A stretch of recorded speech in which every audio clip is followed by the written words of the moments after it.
Bismillah.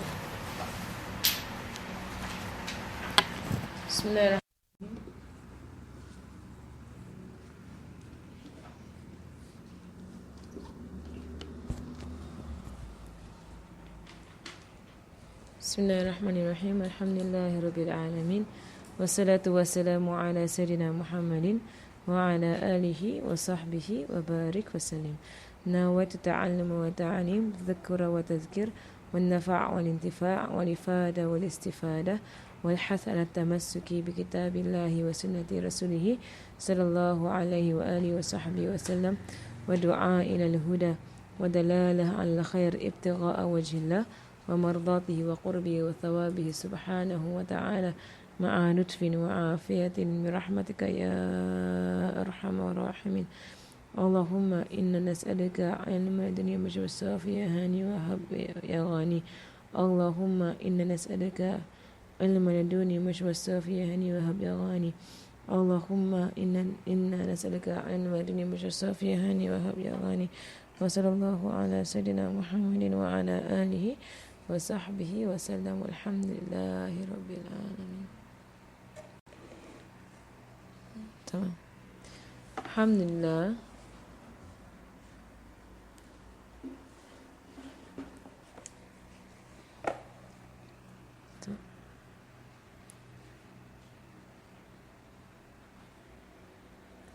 Alright, so today, inshallah,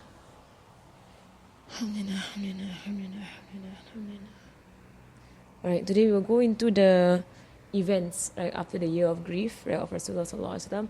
Last week we went to Taif, right, whereby we saw, what happened with Rasulullah sallallahu alaihi wasallam, right, and with others, and we saw how, the da'wah, the efforts to da'wah that Rasulullah was going through, how it was getting harder and harder, right? But at the same time, we saw that none of it was that, he was at loss, or he was at, or it was a failure, or nothing of that sort, right? There is nothing in Rasulullah's life that was a failure, right? We understand that his entire life was success after success after success, right? And from hindsight, when we look at the events, right, that happened after the boycott and then the death of Sayyidina Khadija, death of Abu Talib, this uncle, right, and we saw of what happened to Taif when he was ridiculed by the people, right? We saw, in there immense lessons, right, for his ummah, right, because we understand that Rasulullah sallallahu alaihi wasallam, he is not meant to be, he is not meant to just be a prophet for the people of his time, right, but he is a prophet and a leader and a guide, right, to people of all time till the day of judgment, right? So he's meant, he is a prophet of all nations, of all time, right? So, in his Sirah, so we learn his Sirah till today, right? Because in his Sirah are plenty of lessons for us when it comes to life, when it comes to realities of this existence, right? That's why we dwell into the Sirah, right? We should be reading the Sirah over and over and over and over again, right? There is no, exhausting the Sirah of Rasulullah sallallahu alaihi wasallam. And there are plenty of books, right, that speak about the lessons, right, in the Sirah of Rasulullah sallallahu alaihi wasallam, right? So today we're going to be watching the turning of the tide, right? The turning of the tide. I mean, watching in the sense like watching lah, figuratively speaking, right? Not, I have no video to show you of any tide, right? But we'll be watching it, right? So in a sense, experiencing it, right? That as we, and that's what I love about books, as opposed to films.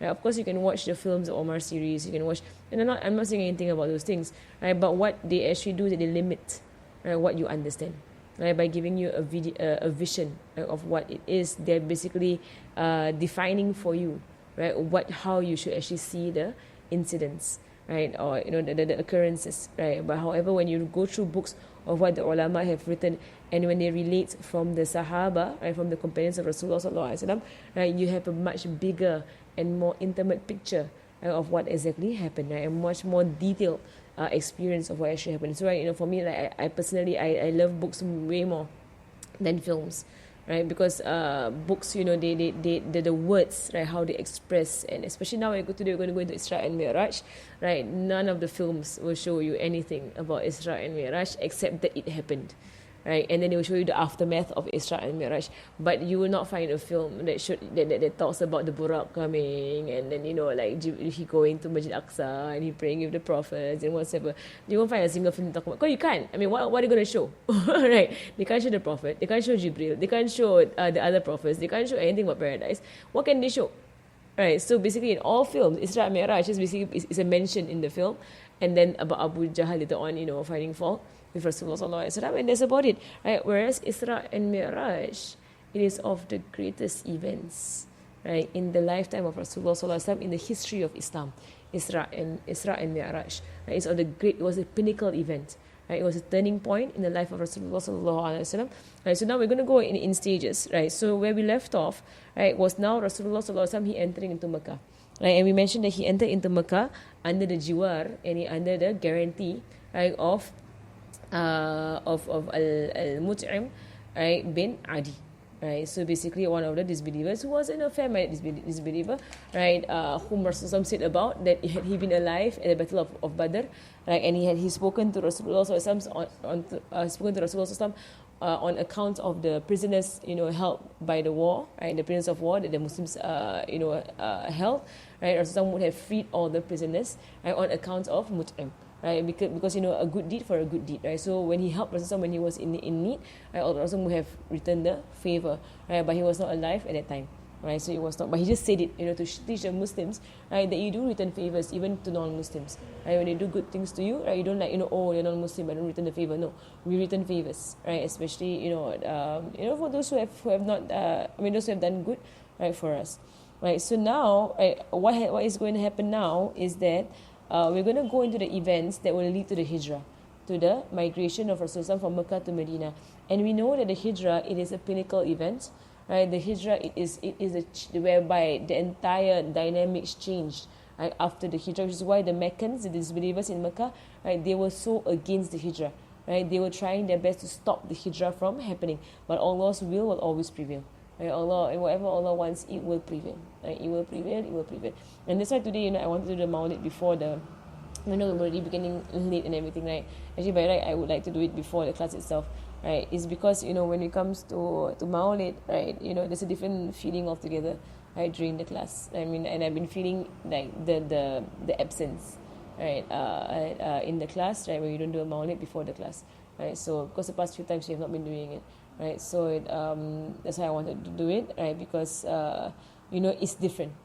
It's different, right? It's different when you tell the class, because we're going through the life of Rasulullah sallallahu alaihi wasallam. It's not just I'm telling you a story. I'm teaching. I'm reading the book to right? But I hope you have noticed that it's not just that, right? There is an entire experience going on with the life of Rasulullah sallallahu alaihi wasallam. We're experiencing something, inshallah, deeper. There is we are going through the life with him, right? We're seeing his life, we're going through his life with him, right? From there, inshallah, the love for Rasulullah sallallahu alaihi wasallam, it will go so deep into our hearts, right? And you'll be overcome and overwhelmed, right, with love of Rasulullah sallallahu alaihi wasallam. And that is the point of Sirah, right? It's not just storytelling, right? It's not, right? But it is basically it is life changing, right? That is Sirah, right? So now we are looking at Rasulullah sallallahu alaihi wasallam, right? His da'wah has to continue. He's a prophet sallallahu alaihi wasallam. He has to continue his da'wah. So what does he do, right, during the Hajj season? And in fact, some of the ulama say he has been doing this, right, since the 4th year, right, of his of the message coming to him, right? Because the first 3 years he was in secrecy, right? He called people to Islam in secrecy for the first 3 years, right? So in the 3rd year, he was Allah subhanahu wa ta'ala set down the command for him to go in the open, right, and to call to Islam, in the open. Right, so and in fact, so some ulama say that from the 4th year, every year during the Hajj season, right, when the Arabs would come from all over the peninsula down to Mecca, right, to perform their pilgrimage, as how they perform their pilgrimage, because we know they have adulterated all the rights, or most of the rights of Nabi Ibrahim alayhi salam, right? Some of the rights have been preserved, right, but they have adulterated a lot of things. They came for their idols, they have their business or whatever. They have messed things up, right? But what do? They still come. Right, since the time of Nabi Ibrahim until today, right, the Hajj season is a season where people flock to Mecca, right? Because Nabi Ibrahim said, when he made the Kaaba, he made a dua to Allah subhanahu wa ta'ala, where he said to Allah subhanahu wa ta'ala, and make it, right? And Allah subhanahu wa ta'ala says in the Quran in Surah Baqarah, when Allah made the house mathabatan, right? Mathabatan linnas. Right? Mathabatan linnas means a place where people keep going back to. Right? So from the time of Nabi Ibrahim until today, the house of Allah subhanahu wa ta'ala, the Kaaba, will be a place that people will keep frequenting. Right? They will keep going back to over and over and over and over again, right? Until whenever Allah subhanahu wa ta'ala wills, right, for it to be a place. So what Rasulullah understood of his strategies of da'wah, of his strategies of da'wah is that he would go out to these qaba'il, like these tribes who will come to Mecca for the Hajj, and he would present Islam to them, and he would present himself to them, right? And more often than not, he would be rejected. Right, majority of the time it was rejection after rejection after rejection. Right? Even you mentioned before, even amongst his own people whom he had a rapport with. Right, 40 years of rapport. Right, but he was beloved by the people. He was known never to tell a single lie.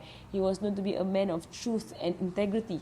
Right, even that, with all that kind of rapport, right, they turn their backs on him and they call him a liar, they call him crazy, they call him a magician, they call him all kind of sorcerer, whatsoever. Whereas he has no track record of any of this. Right, he's never, entered sorcery, if ever in his life. All of a sudden he's like a master sorcerer, right? Or like he's never even touched magic in his entire life. Suddenly he's a magician, or suddenly he's a poet, where he's never even uttered any poetry or composed any poetry before. And at 40 years old to start. Right, very rare, right? Very rare. Even when you see people who are masters of something, they start at a very young age, right? So it's not at 40 out of nowhere, right? So that's why they came to the conclusion that he's possessed, right? So it's not him, it's somebody else, it's another jinn that's coming into him, whatever. But so if it's people, like already there was so much difficulty, right? Now, and from the 4th year on, every year he will go out to strangers, complete strangers, and he will go to them and he will say, I am the Prophet of Allah, and I'm here to tell you about Islam, to worship the one true God. And he will try to recite to them some verses of the Quran. Right? And out of love and concern for all humanity, whoever they are, he doesn't know who they are whatsoever, but some of them will just most of them will just ignore him. They won't respond. Right? Some of them will be mean, right? They would they would rebuke him, right? They would insult him. They would chase him away. Right, so, or they would lie against him, and at the same time, you have this Abu Lahab and Abu Jahl going around telling the people or warning the people, right, against Rasulullah sallallahu alaihi wasallam. Right, so you have all of these things going on, right, with Rasulullah sallallahu alaihi wasallam. So now we are in the 10th year, right, in Dhul Qa'dah, the 10th year, right, of since the revelation, right. So we have 3 years before the hijrah is going to happen, right. So in the 10th year, he begins to go out. Right, I mean he does his normal normal habit, right, of whenever the Hajj season comes, he will go out and he will go from tribe to tribe and he will call to Islam. He never give up. So even from the 4th year to the 10th year, every single year he's doing this. Every single year. That is not smart. We need to be in awe of the perseverance of our Prophet sallallahu alaihi wasallam. Don't think that he was like relaxed. I'm the Prophet of Allah, and Allah will cause the da'wah to spread. And of course, Allah will cause the da'wah to spread, right? But in the boycott, he was doing Allah Alam was not mentioned. But of course, I would think so. Definitely. Actually, I would think so. Definitely. He's a Prophet sallallahu alaihi wasallam, right? So even in a weak state and of being boycotted, whatsoever, he definitely. Right? They don't stop da'wah. They don't stop at all because they are seeing people flinging themselves into the fire.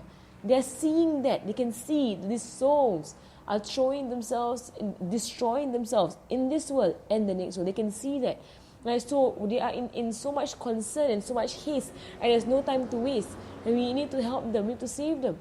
Right, so it's not like and these people, they're like they turn you away, they turn you down, whatever. Right, but it's all about love, right, for these people, for all humanity, sallallahu alaihi wasallam. Right, so Sayyidina Muhammad, right, so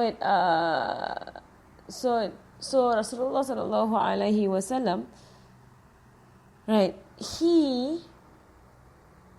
so he was going around. I'm going to mention a few people, right, in this 10th year. Right, that actually accepted Islam. Right, a few of the people who actually accepted Islam. Right, there are a few. Right, very briefly, and then we'll go on to the next part, the first batch of Aqaba and so on. All right, so Rasulullah sallallahu alaihi wasallam, right? He went around. We mentioning he went around, right? And he was and he was spreading Islam to the people, right? There was a group of people from Aus. Right? Aus is a tribe in Medina, right? Yathrib. It was called Yathrib at that time. Right? Okay, I'm going to give you a history of Yathrib for a while.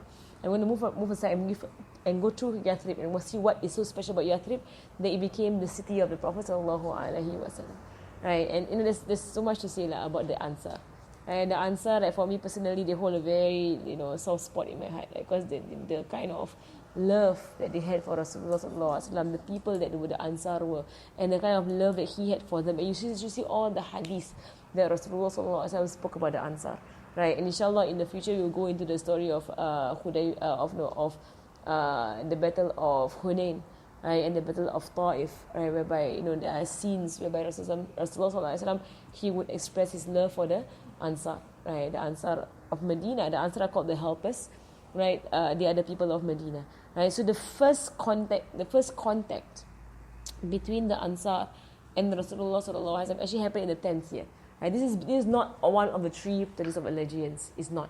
It's before that, right? It's before that. So what happened was that a group of people from the Aus, right, came to Mecca, and they came to Mecca to seek allegiance with the Quraysh, right? Because basically the Ansar, they are Yathrib is basically a town. It's an oasis, right? There's water there. There's a water source. It's an oasis that there are you will find like wells and all kinds and oasis lah. Basically, ponds, lakes, water sources lah in Medina, right? And in Yathrib, right? And Yathrib, right, it is also near a volcanic zone, right? So the soil there, it tends to be fertile, right, because of the volcanic activity in that area. Right? And of course, these are all the signs that Allah subhanahu wa ta'ala has stated in the books of the Jews, right? To point them, right, that this city, the Medina, right, will be a city whereby the last prophet will be raised, right? So that Allah did not point the Jews to Mecca, right? Allah pointed the Jews in their books to Medina, right? Which is why when we look at Medina, inshallah, I should draw for you all. Right? In Medina, there's this dynamics going on, right? Necessarily, the story of Medina goes way back, right? Way back. You can even go back all the way to in Surah Sirah. You see, it has left me. One of the surahs. Okay, the name left me. There was a king, an ancient king from Yemen. Sometimes remember which surah it is so that I can find the name of that person, right? Okay, but inshallah, is it just Amma? Yeah, just Amma. Can you open it? Is there a tafsir that I check? I have a feeling I know which surah this is, because I want to quote his name.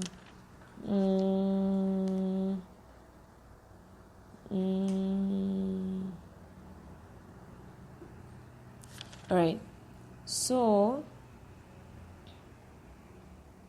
No, it's not in just Amma. It is in Surah Dukhan. It's in Surah Dukhan. Sorry, let me just... yeah, the fan is noisy. Okay, I'll look into Surah Dukhan. Right, so Surah Dukhan. Let me just see. Alright, if you can just look into Surah Dukhan, right, there is a part where Allah subhanahu wa ta'ala speaks about...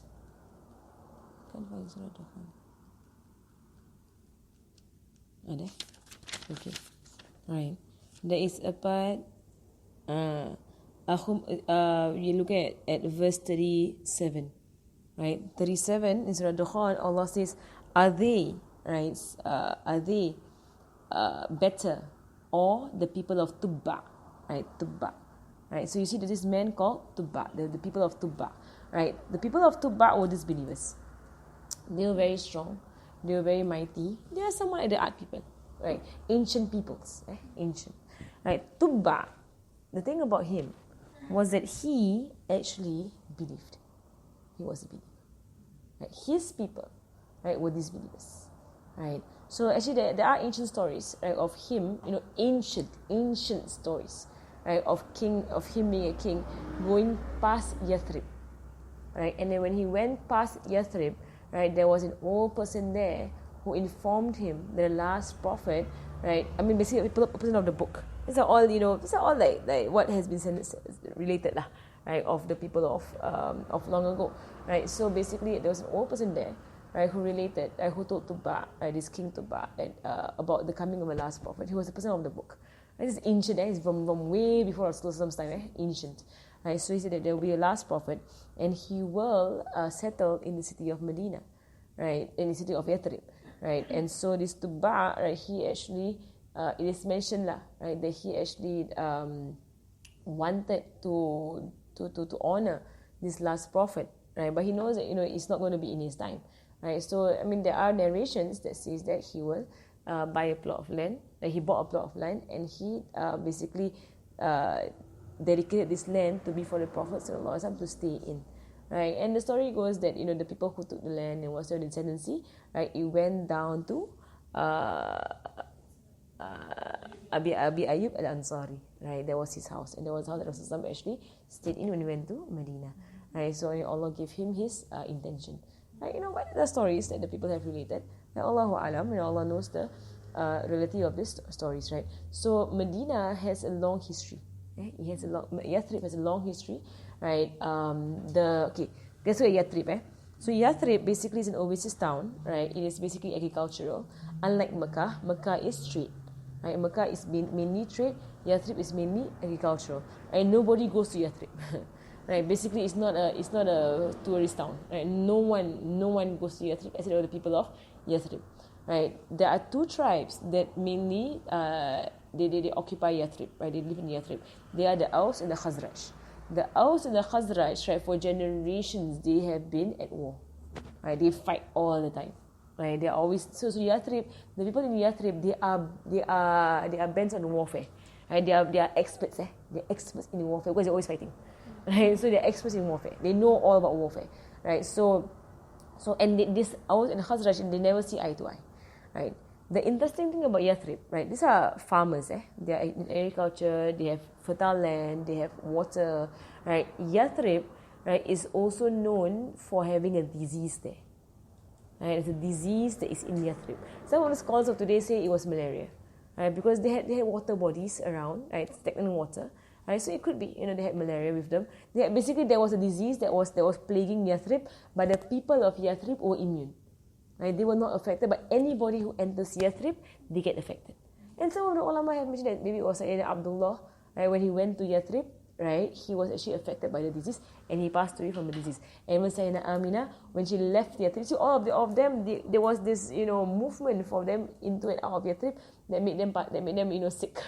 And they actually became sick. And even the Sahaba, right, from the Muhajirun from Mecca, when they went to Yathrib first, the first time around, when they actually migrated to Yathrib, right, a few of them fell very sick.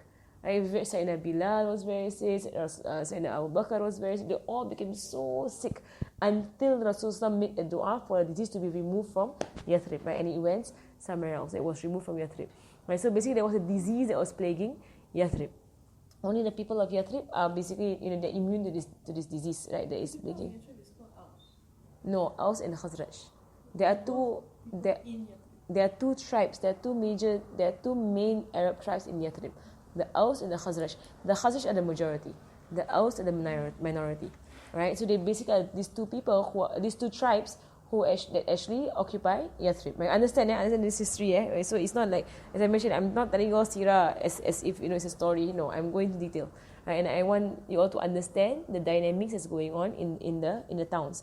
So Yathrib, right, is mainly agricultural. Right, and they're also they're like desert Arabs, whereby they are on warfare. They're always fighting. They're on warfare. They're experts at war, right? Interestingly enough, Yathrib had Jews living there.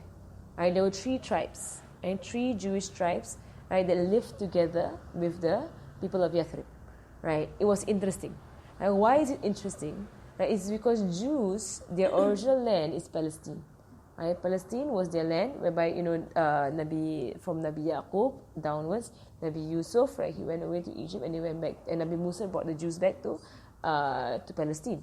right? So basically, the land of the Jews was Palestine, right? And Palestine was lush. There was greenery. There was seasons, right? There was fruit, fertile land. It was, right? So it was strange, right, that these three tribes of Jewish people, and they were large tribes, right, of Jewish people, they had their fortresses and whatsoever, they were occupying land in Yathrib, right, of all places, because the entire peninsula, right, was not interesting. Right, it was just basically desert. Right, nobody bothered to conquer the Saudi, nobody bothered to conquer the Arabian Peninsula, right? Not Saudi, Saudi is now, right? The family of Su'ad, right? You know that, right? Saudi Arabia is only called Saudi because of the family that's conquering it, the royal family of Su'ad. So we call it Arabia. It's Arabia, right? So Arabia was never interesting. You see Arabia as a peninsula in the time of Rasulullah sallallahu alaihi wasallam, right? To this side, right, you have the Persians, and the Persians had an empire, right? And to this side, you had the Romans, and they had an empire, and they were strong empires, right? But neither of them, right, saw the need nor the desire to ever enter and conquer Arabia. Neither of them. They stayed where they were. Right? They were in Persia, they were in Syria, in Jordan, right? They occupied those lands, the Romans, right? They conquered from Rome, right? All the way they went down, they conquered, right? So they conquered right up to the peninsula, and they went like, oh, peninsula, Arabic peninsula, let's not bother lah, right? You know, because it's desert, you have these Bedouins in there, right? It's barbarians. Who wants to conquer them? They have nothing. It's just, it's just sand. Right? There's nothing to conquer. There's no resources there. Basically, no resources. So they saw not worth their time, no effort, right, to actually conquer Arabia. And they're like, they're just desert Arabs. They're not a threat to us. They're not going to come and attack us, in our kingdom. Which is why when Rasulullah, and later on we will talk about the Battle of the Trench, when Rasulullah said that we will conquer the lands of the Persians and the lands of the Romans, the Sahaba were, they were shocked. Right? They were like, they couldn't believe, they can believe because it was Rasulullah, but it was their minds to wrap around it because, like, the great kingdom, right? They know the Persians, the great Persians, and the great Romans. We just, like in a sense, it's a small group of people, trying to guard our Medina, our small Yathrib, our small kampong. We are going to conquer the superpowers of that time. And the Romans and the Persians were superpowers, of that time. They had conquered vast land, right? And they have been conquerors for generations, right? So for them, like, we gonna conquer them. They keep on small kampong, like maybe in Malaysia, Indonesia, what? You're gonna conquer the whole of America. That kind of thing. That's what that was basically the parable of what was being said. Right? You small town, in an oasis in Arabia, you're gonna conquer, right? Not just the Romans, but also the Persians. Right? And not just them, the Yemenis. Not just them, you're going to go far out. Right? I mean, for them, it was like, this is why that when the historians, Muslims and non-Muslims, when they analyze the life of Rasulullah sallallahu alaihi wasallam, they know that this is beyond human ability. Right? How can one person, right, from the depths of the desert, from an unrefined people, with no technology in warfare whatsoever, right? All they knew were their barbarian, methods of warfare. Right? How can these people actually conquer such kingdoms of Persia and Rome at that time? Right? There were superpowers of an army, right? In the hundreds of thousands, an army, paid army, the Romans, and the Persians, right? Superpowers, right? And you have these like people, who are just fighting with their barely, they hardly had any weapons, right? Going to fight and they won. Right? This is basically, if you want to be true to yourself, it's divine. Right? It's from God. This is definitely from God. Right? But what did the non-Muslims say? They say that, he was a great leader. Right? I mean, but this is beyond human ability. Right? It's beyond human ability to actually go around and not fight. In fact, they hardly fought. Right? They just went and they just conquered. Right? So we will go into it. Majority of the wars in Islam, there was no bloodshed. There was actually no bloodshed. Majority. There was some that there was bloodshed, but most of the time the Muslims, right, they tried not to have bloodshed. right? Majority was basically walkovers, right? Basically, you go there and then they were like, okay, you know what, come into our land, you know, like basically, and it was more of da'wah. It was good character. It was peaceful speech, right? So the connotation that the Islam was spread by the sword is so false, so false. People who have not studied history, right? They say that, or they have adulterated our history. They say that it is not true. It is not true. It's not true. Right? Even in time of Rasulullah Sallallahu Alaihi Wasallam, right? Because in Arab it says ghazwa, right? Ghazwa, you know, in English it means battle, right? But if you look into the history, like ghazwa is basically any time they actually went out of Medina to meet an enemy, right? It doesn't mean that you actually have to fight, but you just went out, right, to meet the enemy, and it could be a discussion, right? It could be, you know, some form of talk. It could be, so it could just mean, you know, no bloodshed. Right, you know, no bloodshed, right? No fighting going on. Inshallah, we'll go into it as we move along the text. All right. So now the dynamics of Yathrib. You have these two tribes. You have the three tribes of the Jews, right? The Jews, right? What they would do as what they are very good at doing. They would make pacts with the Arabs, the Aus and the Khazraj. They would make pacts. Right, so that because the Aus and the Khazraj, you always pacts lah, P-A-C-T, pact. Make a pact, like an allegiance. Not an allegiance, but a pact. Right, it means that we are your alliance. You know, your alliances. So the Aus and the Khazraj, they were always fighting. Always at loggerheads, they're always fighting. So the Jews would just, you know, okay, we are on the side of the Aus.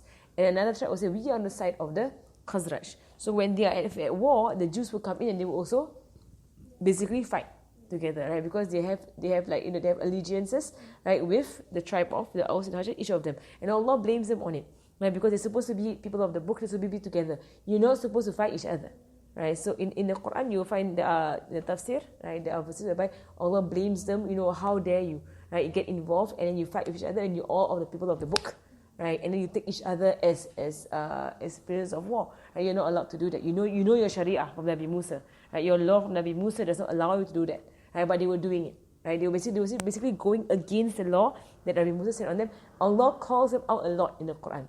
Right? Allah blames them, right? Because they know their law. So the Quran was clear to them. It's a book from Allah subhanahu wa ta'ala. Because Allah pulls them out, you know, saying that you know this law, you know this law, you know this law. Rasulullah would not know. And Rasulullah would not have any clue that these are the laws of the Jews. And the Jews have this Sharia. Only what was revealed to him. Right, so now he knows that actually they have these laws that they're all going against. They were basically in Medina, the Jews, right, were merchants.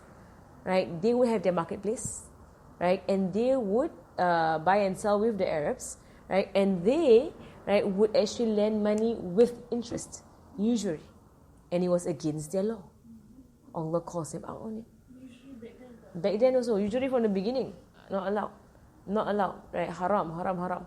Right, I mean riba, right? Usury, interest, whatsoever, right? So the Jews, Allah calls them out. Allah calls them out on whatever they were doing, right? So so they will have that.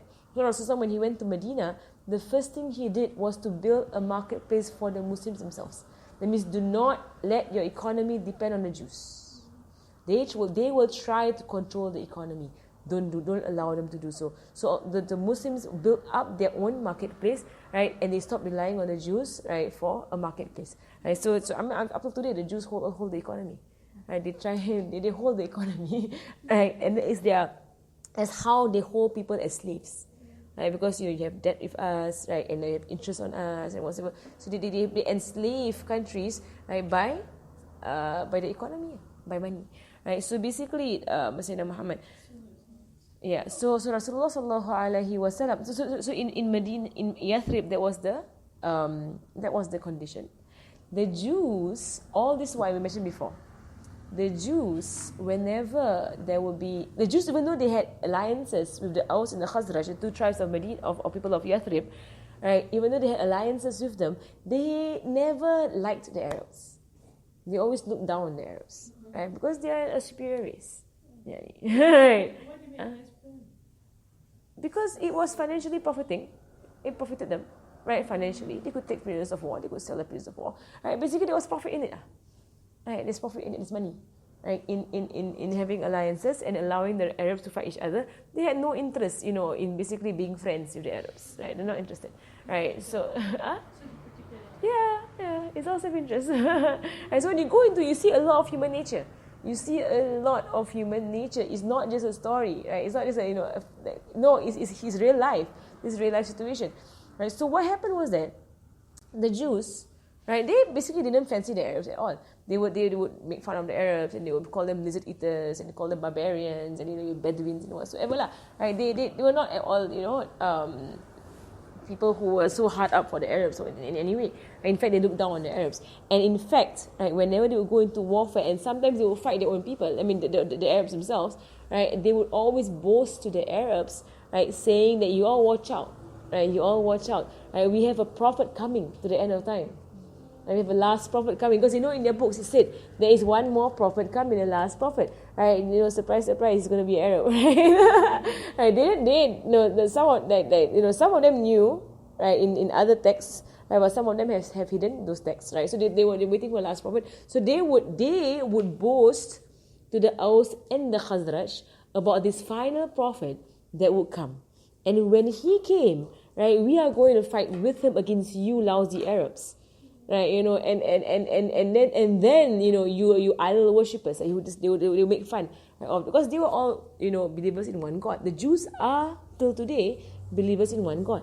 Right, they are not mushrik, they are not polytheists. Right, they are believers in one God. They believe in the prophets. Right, they disobeyed the prophets. In their history, they disobeyed Nabi Musa. They killed They tried to kill Nabi Isa. They killed Nabi Yahya. Like there's a history of how they were.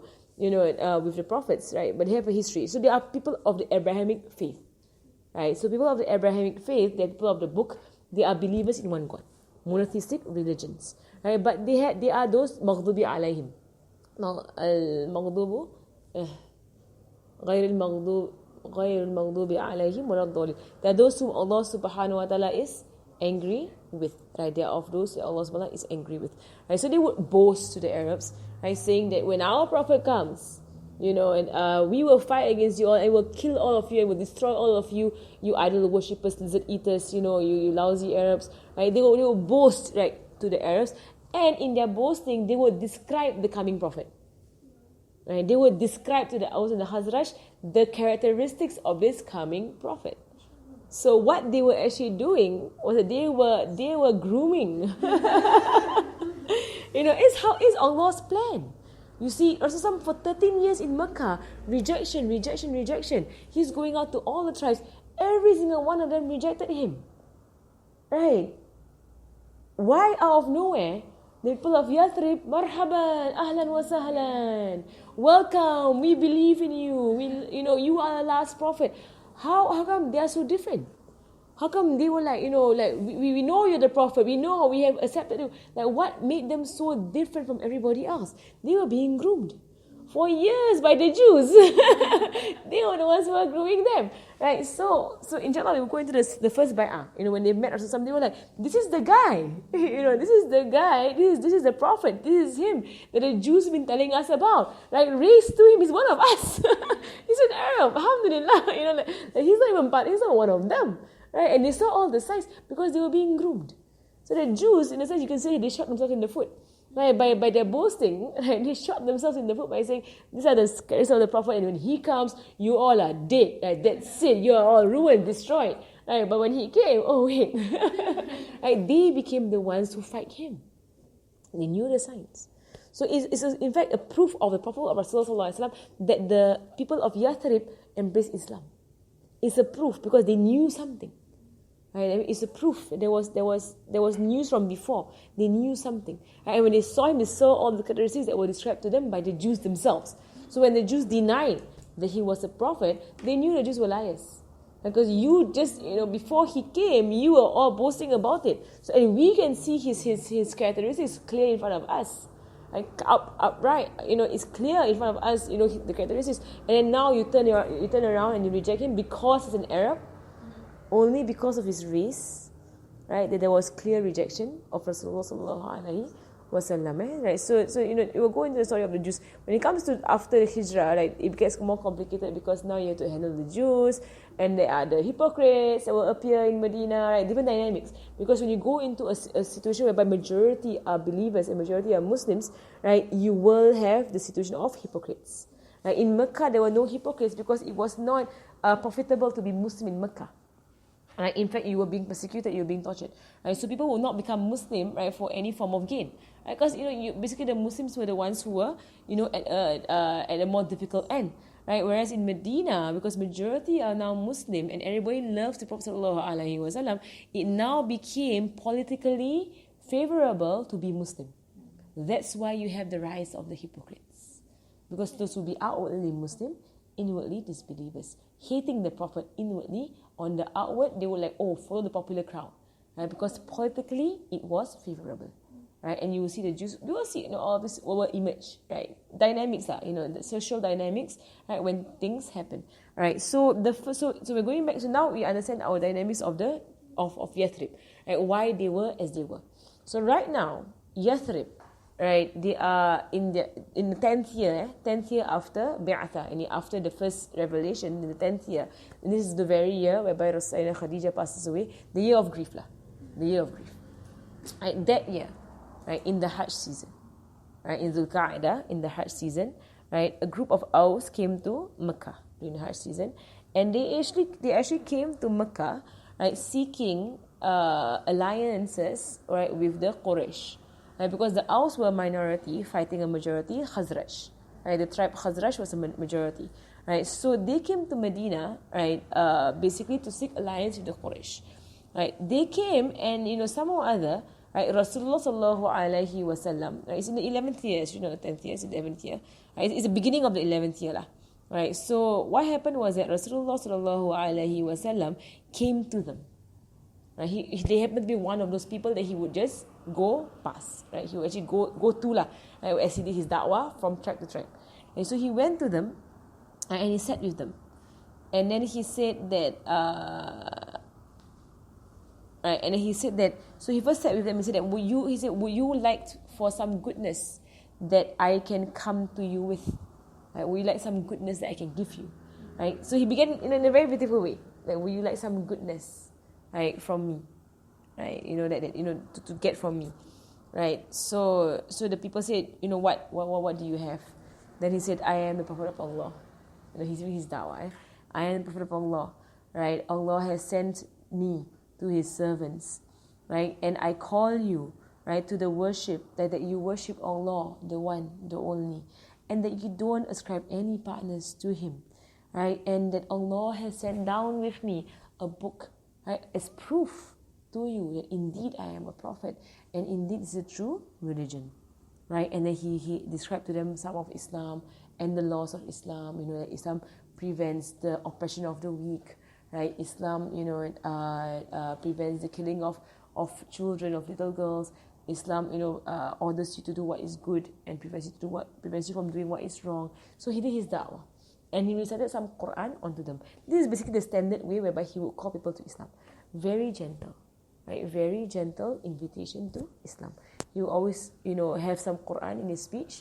Right, he will always tell them about the goodness of Islam, right, the goodness that Islam calls to, right, and then the worship of the one true God. So it was very, and he would, he would not attack them, right, with whatever they were on, right, but he would show the beauty, right, of what he is bringing. And that is the way Rasulullah would do his da'wah, right. So when he did this, right, a young man of the Aus, they're talking to the Aus, a young man of the Aus, whose name was Iyaz bin Mu'adh, a young man, he stood up, and he was not of the leaders, he just happened to be there, he followed them that year, a young, it's called him a shab, like a very young man, right, in his youth, right, so he stood up and he said, oh my people, right, this is better than what we came for. Right, it's way better than what we came for. We came to get allegiance from the Quraysh. Right, this is way better than what we came for. Right, so he was excited.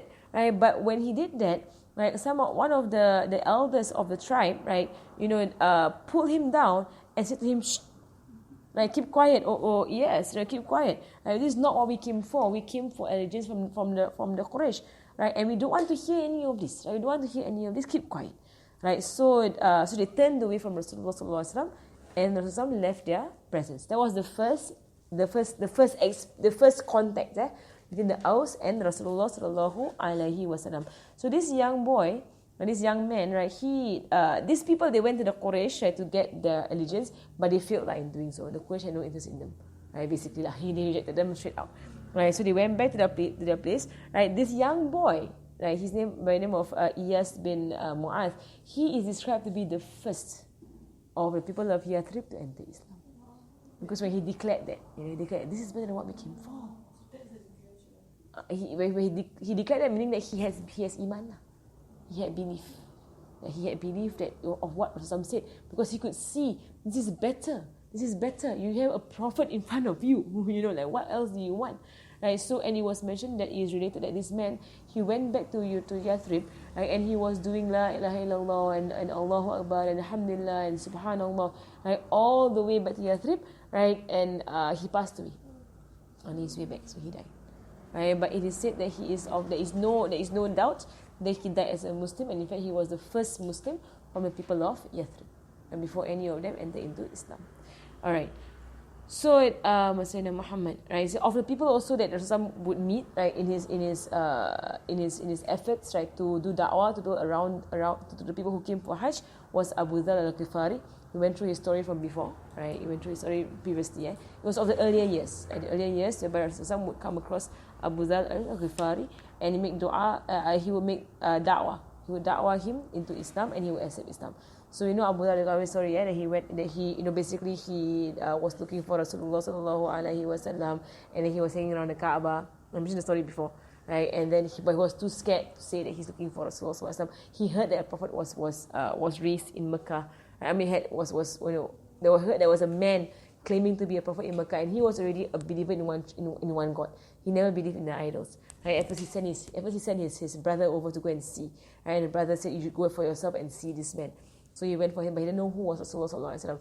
And he slept near the Kaaba every day, and he would just basically nourish himself with the Zamzam water, right? Zamzam water. And every day Sayyidina Ali would go past him, and Sayyidina Ali would invite him to the house. I stay in my house. And Sayyidina Ali was living with Rasulullah at that time actually, but it was also secret, right, because of the hostility of the Quraysh against them.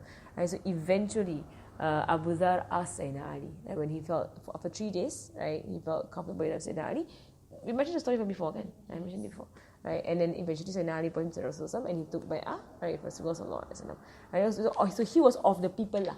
He was of the people who would come to Mecca. They're not from Mecca. All right. So now, right, the Aus, right, they went back to their place. They had no allegiance to the Quraysh. Okay, what happened, right, thereafter was a very significant event. Right, what happened thereafter was a very significant event. Right, what happened was that the Aus and the Khazraj went into a major war by default. Okay, in this major war, right, the nobles, the elders lah, right, the elders of the Khazraj and the Aus were all murdered. I mean, they were killed in this major war. Right, and that was important. Right, that was important, right, because the main people, right, who were fighting the message of Rasulullah SAW in Mecca were the elders. Right, the elders of Mecca, they were the ones who were fighting the message of Rasulullah SAW in Mecca. Right, they were the ones who were making it hard lah, basically, for Rasulullah SAW. Right, so the young ones were the ones who could think, right, and the ones who could see that our fathers were wrong in their belief and their stubbornness lah, in them worshipping idols. Right, so you could see that if Rasulullah sallallahu alaihi wasallam in Mecca, the main issue were the elders, and they were the ones who were influential. So Allah, right, not only did He prepare the people of Medina, right, with the Jews, telling them the signs of the last prophet, right, now that is coming near, right, whereby they will come in contact with Rasulullah sallallahu alaihi wasallam, Allah causes them to go into warfare, whereby majority of the elders now die. Right. So with them out of the way, you have the young ones. So that's why Medina did not have specific leaders. Right, with the men and the people of Yathrib, there were no specific leader among them. In fact, Abdullah bin Ubay, who was the chief of the Munafiq, the chief of the hypocrites, he was vying for position, because the elders were all now dead. Right? They were killed in that major war between the Aus and the Khazraj. right? So all of the leaders were all of the elders were all dead, right? So he as a young and upcoming leader, and he was beloved, right, by the people. The people of the Khazraj loved him. He was of the Khazraj. They liked him. Right? The Aus, they had respect for him. Right? So he was actually, vying, right, to be a leader of the people of Yathrib. He wants to have position. Right? So when Rasulullah came along, right, that it dashed off his hopes of being leader. Right? But because he still wanted to be a favorite amongst the people, right, he became Muslim outwardly. Right, not inwardly. He hated Rasulullah till his death. Right? And he would die as a munafiq. He would die as a hypocrite. Right? So on the outward, so now he saw Rasulullah as a political rival. So Rasulullah came in, he now became the leader of all of Yathrib. He became the king. And he became the leader of the town. Right? So Abdullah bin Ubay, who was vying for that position, right, now he's like, oh wait, everyone loves this new guy. Right? The new person in town. Everyone loves the Prophet. Right? So if he were to fight, they would hate him. Right? So what did he do? Become Muslim and declare out loud his love for Islam, and declare that I want to give my stuff and my wealth and whatsoever for Islam, everything. It was all for show. It was all for show. Right? But he was a munafiq, and he is known to be a munafiq, and he will die as a munafiq. Right? And this is in all of the texts. Right? Abdullah bin Ubay, he is known to be the chief or the leader of the hypocrites in Medina at that time. All right. So now, right? So now see how Allah subhanahu wa ta'ala has prepared the environment. Right? Allah has prepared the atmosphere. The elders are all now dead. Right? Now we're going to the second year. Right? The second year, Sayyidina Muhammad.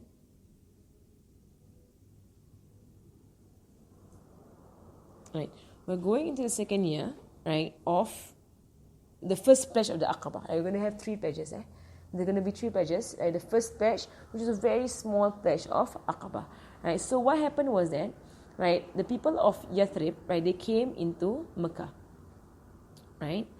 They came into Mecca, right, and at night, Rasulullah sallallahu alaihi wasallam, again, he went around, right, and he went around, doing da'wah to the people, right, in secrecy. He would go at night, right, so the Quraysh will not follow him, right, the disbelievers will not, give him a hard time, right? He would go at night secretly. And Sayyidina Abu Bakr was with him in this night, right, so Rasulullah sallallahu, he was going past Sayyidina Abu Bakr at Aqaba, at Mina, right, that's where they would camp. They would camp around Mina region. In fact, there is still today, right, there is a mosque, a very small mosque at Mina, right? It's always locked, right? That is actually the place whereby the people of Medina took the pledge of Aqaba. I went there when I went for Hajj. Sheikh Hamza brought us there. I went for Hajj. Sheikh Hamza Yusuf, he brought us there, and he had people to open up the place, right? So we went in, right, and he told us the entire story, right? And several, he came to a point whereby it was very touching, the way he told the story of the pledge of Aqaba. Right, and I will go into the hadith right. It's very touching hadith, right, of the final pledge, right, when the people of Medina were speaking to Rasulullah sallallahu alaihi wasallam, right, in very personal terms, right. Inshallah, when we get to the hadith, we will get to the hadith. And at that point, until today, I remember the story from Sheikh Hamza because he began to cry.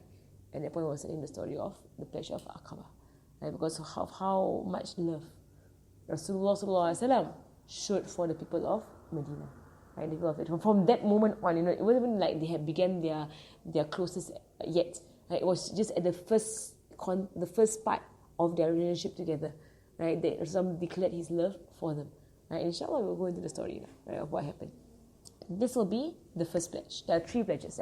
The first pledge. So they went past this Aqaba, this place called Aqaba at Mina, right, and they heard people speaking there.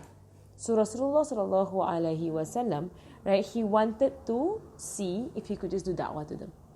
There were 6 people from Khazraj and from Yathrib, from the tribe of Khazraj. 6 people, right. Amongst them, of the more famous ones that we know, right, is Jabir bin Abdullah. You hear Jabir's name a lot, right, because he is of the Sahabas who relate a lot of hadith. He was part of his first group.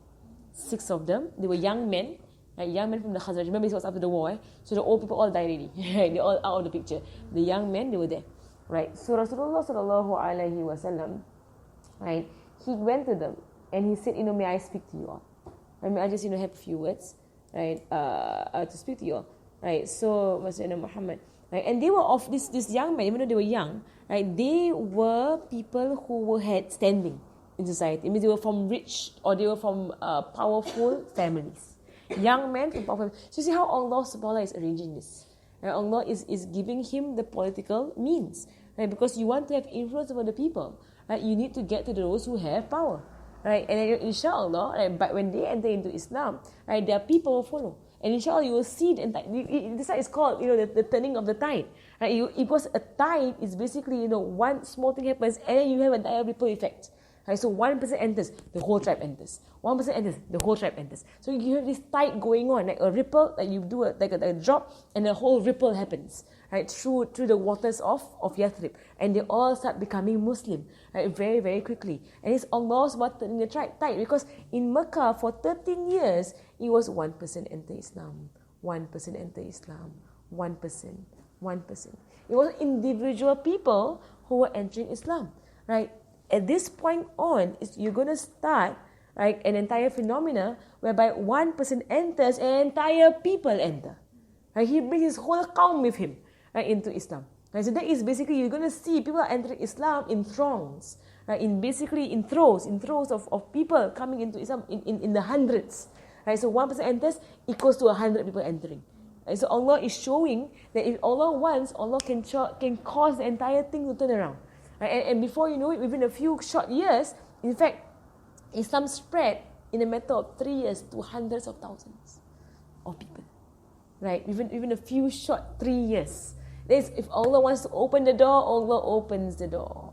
Right? That's why, in today's lesson, I put that innama ma'al usri, innama usri yusra. Right? With every difficulty, with difficulty is ease. Right? With difficulty, inna ma'al usri yusra. With difficulty, there is ease. Because you see, this is like rock bottom right before this. Like he hit rock bottom, like it's completely like it looks so bleak, like no situation going on. But he did not give up.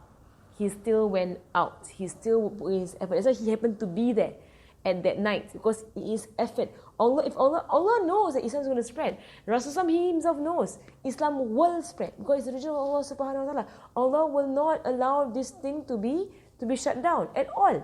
Allah will not allow it to die off at all. And He knows it's going to be spread, but He's not sitting down in one corner waiting for it to spread itself. Right? He was going out in the nights and allowing Himself to be rejected. Right? Cursed, thrown stones and whatever. Allah wants to see that. Allah wants to see that. And when it's all difficult, come down to your knees, make your dua. Dua of Ta'if. And when it's all difficult, don't give up. Continue. Do whatever you know, please Allah subhanahu wa ta'ala, regardless of the people. Regardless of the people. Right? Because you're doing it for what? For Allah subhanahu wa ta'ala. So you see this whole entire events of the changing of the tide and turning on the tide, right? You see Rasulullah sallallahu alaihi wasallam as an individual, right? One man, right, who believes in what he is doing. Right? He believes in God. I mean, this reflects his iman. It reflects his iman. Right? Somebody who is an imposter, who is not a real prophet, will not go through any of this. So this, in fact, even just this incident is a proof for his prophethood. Right? Where God, put Musailimah the liar in his position. Right? Put Musailimah there. Right? Would a liar prophet, a fake prophet, go around, get spat at, get thrown stones at, go through so much difficulty, rejection, people lying against you, cursing you, whatsoever, to go around lying that you're a prophet? What's in it for you? Right, so the first 13 years of his life, sallallahu alaihi wasallam, is proof of his prophethood. Which human being would go through so much effort and difficulty for a lie? Which human being? It is true. Right? And he's doing it because it's compulsory on him. Because God sent him a message. So just this as a reflection is enough as proof for us. We're looking at a prophet. Right? Prophethood is not easy. I don't think it's a walk in the park that you're the king of kings. That's not what prophethood is about. Prophethood is changing society. Going into the mindsets of people. You want to change the mindset of people. This is war in itself to change the entire mindset of a people. Right? It's difficult. It's not easy. Prophethood is not, I am a king on a throne. People come here to serve me. No. That's not prophethood. Prophethood is good. Nabi Ibrahim alayhi salam, look at that. Look at his story. Thrown into the fire. People calling him crazy. People, basically, Nabi Yunus, Nabi Musa. Look at him, his story. This is real prophethood. Right? Nothing in it for them. And Allah says, of course in the Quran, we don't ask of you any thanks or any reward. That is, we don't ask of you anything. All we want, is to tell you the message out of our love for you, to save you from a destruction in the next world. That is prophethood. Right? So that you're looking at this and you're seeing a Prophet sallallahu alaihi wasallam. Right? What he's doing, only a Prophet would do. To go out in the night, search for people who might believe. In the depths of the night. Searching for people who might believe. That means his mind 24/7 is on this mission. He's just, sometimes that's why we love him so much. He did not give up, right? The difficulty that he went through, right? So we have so much, you look, so we love Sirah. When we go into Sirah, you see, this is not easy at all. No human being can do this. It's only a prophet who could have such immense and overwhelming and overpowering love for humanity as a whole, right? To actually give of himself, his wealth, his time, his everything, his emotions, all. Give everything, right? For the sake of humanity to come to God, right? Because we are destroying ourselves, right? And for us to live what he has taught, to live what he has brought, the Quran, right? To live his sunnah. I mean, where does that stand? Where does that stand in all that he has done, right, for us? Sallallahu alaihi wasallam. Allah make us understand. Allah make us understand Sirah. So he walked past his people and he heard voices. So he said to Abu Bakr, let's go and see who they are. Perhaps they might believe. Perhaps. So he went to them, right? And he found that they were the nobles of the people of Yathrib, right? And they were people who have heard from their neighbors, the Jews. So they had knowledge of the book. They had knowledge of the message, the coming prophet. Right? And they knew there was something that they were actually basically discussing about it, the coming prophet. They had knowledge. There were 6 people who had knowledge about the coming prophet.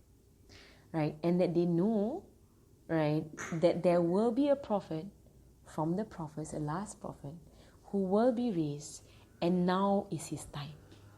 He's going to manifest. Right? So they knew of that. Right? And they heard that in Mecca, right, there was a man claiming to be a prophet. So they actually came searching for the prophet. And these 6 young men, they actually came because there was somebody in Mecca claiming to be a prophet. So they came. So see how Allah has arranged it? He bumped into them. They were actually searching for him. They are the truth of their intention. They were searching for him. And he actually walked past them. And he was hearing them talk, right, about an upcoming prophet. Right, so Rasulullah came to them, right, and he met them. Right, and Rasulullah asked them, who are you? And they said, we are a people from the Khazraj, from Medina. And he said, oh, the people who, you are acquaintances with the Jews. Rasulullah, he knew, right? You all know the Jews, right? Which is a sign. You know about the prophet. You know about the coming prophet. And so you are the acquaintances of the Jews. And they said, yes, right? We are the acquaintances, and we also have like an allegiance with them, a pact with them. Then he said, yes. They said, yes, we are. And then Rasul said, will you sit down so that I may talk to you? Very gentle, eh? Very sweet, very sweet. Kan? Like, the Arabic is so beautiful. Afala tajlisuna ukallimukum. Right? Shall you not sit down? Let me talk to you for a while. Right? Very gentle, invitation. So they sat down. And remember, he's in his 50s. He's an old man. He's not a young person. So by right, when he was going around talking to people and giving da'wah, you are imagining an old man of light in his face, of gentleness, of goodness. talking to you. So what kind of evil people, right, would do this kind of, would reject him in that way? What kind of evil, despicable human beings, right, would do that to him? Most decent human beings would say, okay, let's hear you out. Like, oh pakcik at the mosque, I want to advise you. You like, okay pakcik, like in the sense that you like, come talk to me, like what do you have to say? I mean, if you're decent human being, you won't spit at him, you won't, drive him out, you won't throw stones at him, nothing. He's an old man, like in his 50s. Right, so they say, okay, they say, bala, right? So they say, of course. So the answer was, of course. So they are respectable young men, right, of a respectable tribe, of the Hazraj. He said, bala, of course, come sit with us. So he sat with them, right? And Allah subhanahu wa ta'ala opened their hearts to Islam. He began to speak to them. He explained to them the truth of Islam. He explained to them his da'wah. He called them to Allah subhanahu wa ta'ala. And he recited to them some of the Quran. Right? It's just in brief, right? What they related lah. Right? That he said this to us, he did also to us. Right? And then some of them said. Right? So when Rasul was doing this to them, sharing them about Islam, I am a prophet from Allah subhanahu wa ta'ala. And he recited some Quran onto them. He will always recite some Quran. Because Quran is the proof. It is his greatest miracle, sallallahu alaihi wasallam, is the Quran itself. Right? So when people hear the Quran, they knew it. Right? They knew it is not the words of a human being, it is the words of God subhanahu wa ta'ala himself. Right? So when he was doing this, some of them whispered to each other. Right? And they said that, تَعْلَمُونَ وَاللَّهِ يَا قَوْمِ إِنَّهُ لَلنَّبِيِّ الَّذِي تُوعَدُكُمْ بِهِ يَهُودٌ فَلَا تَسْبِقَنَّكُمْ إِلَيْهِ فَأَسْرِعُوا إِلَى إِجَابَةِ دَعْوَتِهِ وَأَسْلِمُوا. Right, so they began to whisper to each other. And they said, oh our people, to each other, we swear by Allah, you all know who he is. Right? He said, he is the one, for sure, there is no doubt. He is the prophet that the Jews have been promising you about. The Jews have been, threatening you about. Right? This is the prophet. We are seeing him right now in front of our eyes. Then he said, and don't let the Jews, beat you in getting to him. Get to him first. You are seeing him in front of you. Right? No, so rush, oh our people, rush, right, to answer the call of the Prophet and be Muslims. Right? And this is them whispering. Yeah, whispering to each other. Don't rush, let's go to him. He is the Prophet, he is the Prophet. Like they're whispering to each other. They said, he is indeed the Prophet that the Jews have been talking about. Right? We're going to rush to him. Don't let the Jews beat you to him. We're going to get to him first. Right? And here he says, and they were the intellectuals among the Yathrib. They were of the noble tribe, and they were the intellectuals, the young men who were intellectuals. So it was important that the war happened to get rid of the old people who are so stuck on their ideas and stubborn. The young people, right, they are more open, right, and they're more intellectual in how they think. So when they see truth, they accept. Right? But the older folk tend to be so stubborn, right, and they don't want to let go of what they are on all these years. Right? And they are the ones who will fight. And the Prophet, as we see in the story of Mecca, right, in the situation of Mecca, the old people were the one, right? The young ones were the ones who were embracing Islam. Right? All the youth, of Mecca, they were the ones who were entering into Islam. The older ones were the ones who were rejecting Islam. Right? So they were of the uqala, and the uqala, those with aqal, right? The intellectuals of Yathrib, right? And they were the ones, and he mentioned, and that the old people of Yathrib were all killed in a war that happened just before that, right? So they, right, say, I was saying Muhammad, right? So they said to Rasulullah sallallahu alaihi wasallam, for sure, right, we have left our people. Right, and our people are people of war and animosity. They're always fighting each other. And we came here seeking something that is good. Right, seeking a solution for our people. So you see this young men, right? They see their people foolish people. right? Always fighting. It's a terrible way to live. Right? Ours in the Khazraj are always at war. We can't live like this anymore. We just had a big war where all of our elders all perished, all died in this war. We have to put a stop to this.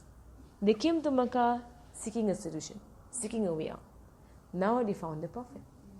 Right. So they said to Rasulullah, Ya Rasulullah, we left behind our people. And these people, they are people who, they are forever fighting. They're always, enemies, which are always at loggerheads. Right? And there's a lot of evil between them, and there's a lot of, difficulty. As Ya Rasulullah, we hope that by you, we might be united. Unite us as the people of Yathrib. May we be united by you. Right? And then they said that, and we want to bring you to our town. Come with us. Right? Come to our town. Right? And we will call you, and we want to call them to your affair. That means Islam. So they saw goodness in Islam, and they saw Islam to be a unifying factor for their people. Inshallah, later on when we go into the Battle of Hunain, this will resurface. The situation of Rasulullah helping the people of Yathrib be united, right, wherever they were. Right. You didn't mention who these people were. You just said Majabir. There are 6 of them. Their names are As'ad bin Zurarah, right? And As'ad bin Zurarah, his name will come out again. Right? His name will resurface. Auf bin al-Harith. They're all from the Khazraj. They're all from Khazraj. Number 3, right? Rafi' bin Amir. Rafi' bin Malik. Rafi' bin Malik. Number 4, Qutbah bin Amir. Number 5, Uqbah bin Amir. No, not brothers. Number 6, Jabir bin Abdullah. Right. Okay. So they were the young ones of the Khazraj, right? And they accepted Islam at the hands of Rasulullah sallallahu alaihi wasallam. Right. So they say that all of them entered into Islam. Right. And they say that we want our people to hear this. Right, that Allah subhanahu might unite us by you, Ya Rasulullah sallallahu alaihi wasallam. So when they went back to Medina, right, they went back with the news of Islam, and they began to slowly speak to their people. Slowly, 6 of them, they went back and they were slowly talking to their people to convince their people that they have indeed met the Prophet of the end of times, right? And he is, in Mecca, and we would like to bring him to our town, to our small village, of Yathrib, that perhaps, he might unite us. So you see, the people of Yathrib, they had a humility with them. They were humble people. That was key. That was key for truth entering into them, because truth does not come to someone who's arrogant. Right? So they had a characteristic about them. They were humble. Right? They were seekers of good. They were looking to be united. These are all keys to them. They were humble. They were looking for unity amongst them. They don't want to fight anymore. They're sick of it, right? There are people who, when they see the truth, they hasten towards truth. So all of these characteristics in them already, right, caused them to open up their hearts. That when they saw the Prophet, they humbled themselves, right? And they said, you are our solution, right, to uniting us. Right? So that is why, you see what is there? So when people come into Islam, when they embrace Islam, humility plays a very strong role. Humility, you have to be humble people. Humble, to be able to see the truth. Right? And arrogance, the definition of arrogance is that you reject the truth in the face of truth. That is of the definitions of arrogance. Humbleness is that people come to you with truth. Even when they tegur, right? When they correct you of a mistake that you make. Right? If you reject it, it's a form of arrogance, right? But when you listen to it and you give it some thought, it's a sign of humility and humbleness, right, towards whoever is correcting you, right? So so this is the ulama have defined arrogance to be batarul haq. It means to reject truth, don't want to hear, right? That is what it is, right? So they went back and they began to speak to their people slowly, right? And so slowly the news of Islam began to infiltrate between the Ansar, right? The following year is a year of Isra Miraj, right? And it's also a year, right? So now we're so this is 11th year, so the 12th year, right? The 13th year, right, will be the biggest bay'ah. So there are 3 bay'ahs altogether, right? Some books will mention 2 because they mention the ones now and thereafter. The first one they won't mention, right? But basically there were 3. Right, 6 people. The next one will be, I think, if I'm not wrong, 12 people, right, will come. Let me just see the number here. The 6 people went back to the the city to spread Islam, Papa Muhammad was not coming that year. No, it will be 2 more years. 2-3 years left, then they will come. 11th year, it's 11th year. The 12th year, there'll be another bay'ah. So the 13th year, there'll be a bigger, group of 72 people also, right? So the second year will be, I think, 13 people, not wrong. 13 people will come, right, to pledge their allegiance to Rasulullah sallallahu, or 11, But right? I don't know, 11, sorry. in the city itself, 12 people. there were not people who had converted yet. No. Right, so these 6 people, Religious is like them converting. yes, they're converting, right? They're pledging their loyalty to Rasulullah sallallahu alaihi wasallam, right? They went back, they began the talk amongst the people, and they know their people. There was like, to give you an example, there was a person who was in Tarim, right? He came to Tarim, he was from Mexico, right? And he said, in one of his talks at Dr. Mustafa, he said that the Mexicans are very humble people. They're very sweet people, right? If Islam was brought to them, they will take it. They will take Islam. And the same was said about Southeast Asia, the Malays, right? They're very gentle people. They're very soft people. So when Islam came, they took it, right? Islam comes to a people who are humble, right, and soft, right? They easily take, they easily embrace, right, this religion, and they come into it, right, easily, right? So, Allahu Alam, the history of Islam being spread, right? So the Mexicans, they have a trait about them, right, of gentleness, of ease, of humility, right? So the Yathrib, they had that also of them. So when the people came and they began to talk amongst the Yathrib, so even though they might not have entered Islam, they're beginning to think about it, right? Allah gave them time to think about it, right? The following year, 12 of them would come, right? And they will pledge allegiance. Of the 12, 5 from before, right? Jabir would come in the following year, 5 from before, and then this 7 more extra. So they also repeated people. Then they will pledge allegiance. These people, inshallah, I'll go into the story also. Sayyidina Mus'ab bin Umair, right, will be sent with them to be a teacher. So he was the first ambassador, in a way, a safir. They call him a safir, right? Ambassador lah. Rasul will send a representative of Islam, a da'i, someone who could do da'wah in Yathrib, to teach them the religion and to spread. Right? So he was sent as someone from Mecca to Medina, with the people of Medina, teach them first. Right? And prepare the land, prepare the soil, prepare the land.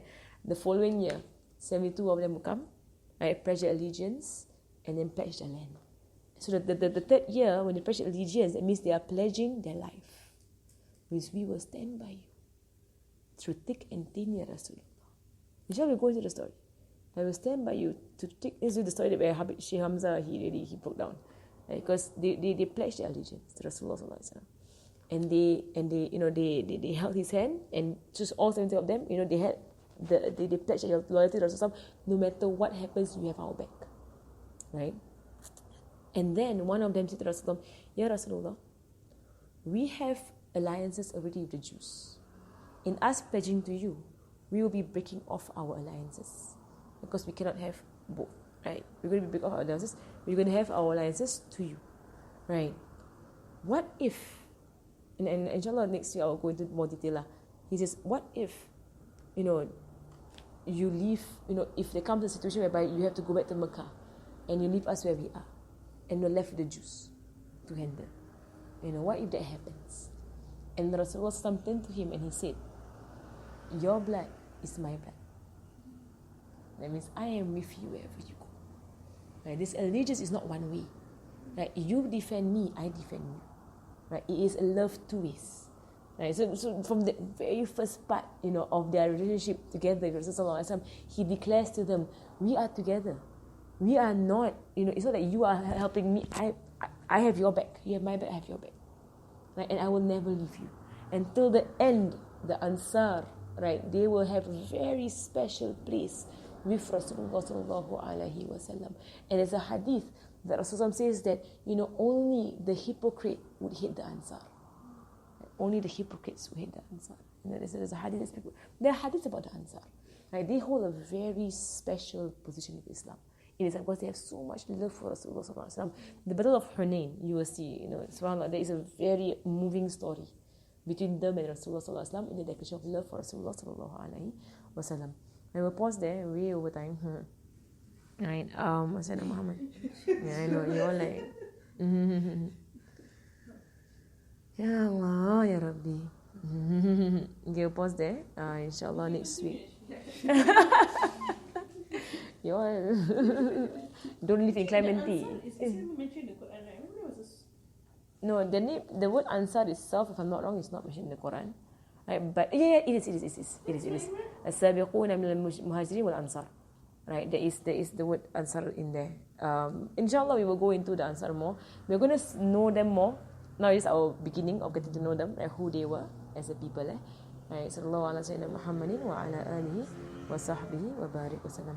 Al-Fatiha. Anna Allah yarzuquna ilman nafi' wa amal khalis maqbul wa husn at-ta'lim ودلالة على الهدى وسود لكم صلى الله عليه وآله وسلم وإلى معلمينا ومشايخنا وزق علينا وإلى أحضر صلى الله عليه وسلم. الفاتحة.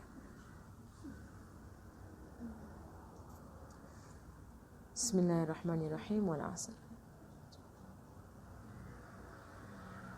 سبحانك اللهم وبحمدك أشهد أن لا إله إلا أنت أستغفرك وأتوب إليك.